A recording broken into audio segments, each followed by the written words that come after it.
comment tu fais pour ne pas t'habituer trop à ce mode de vie et garder la gratitude que tu as pour toi, tout ce que tu vis, ne pas s'habituer aux choses bien?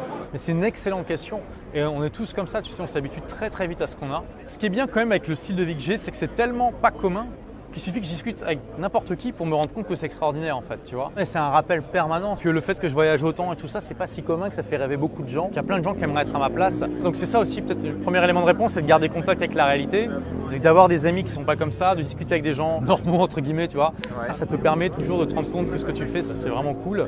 De pratiquer la gratitude de manière active aussi. Mais bon, tu sais, c'est pas forcément mauvais au bout d'un moment de s'habituer à ce que tu as parce que au final, c'est toujours pareil, quand tu regardes le développement personnel et tout ce qui est bouddhisme, méditation et tout ça, tu as deux écoles un peu opposées.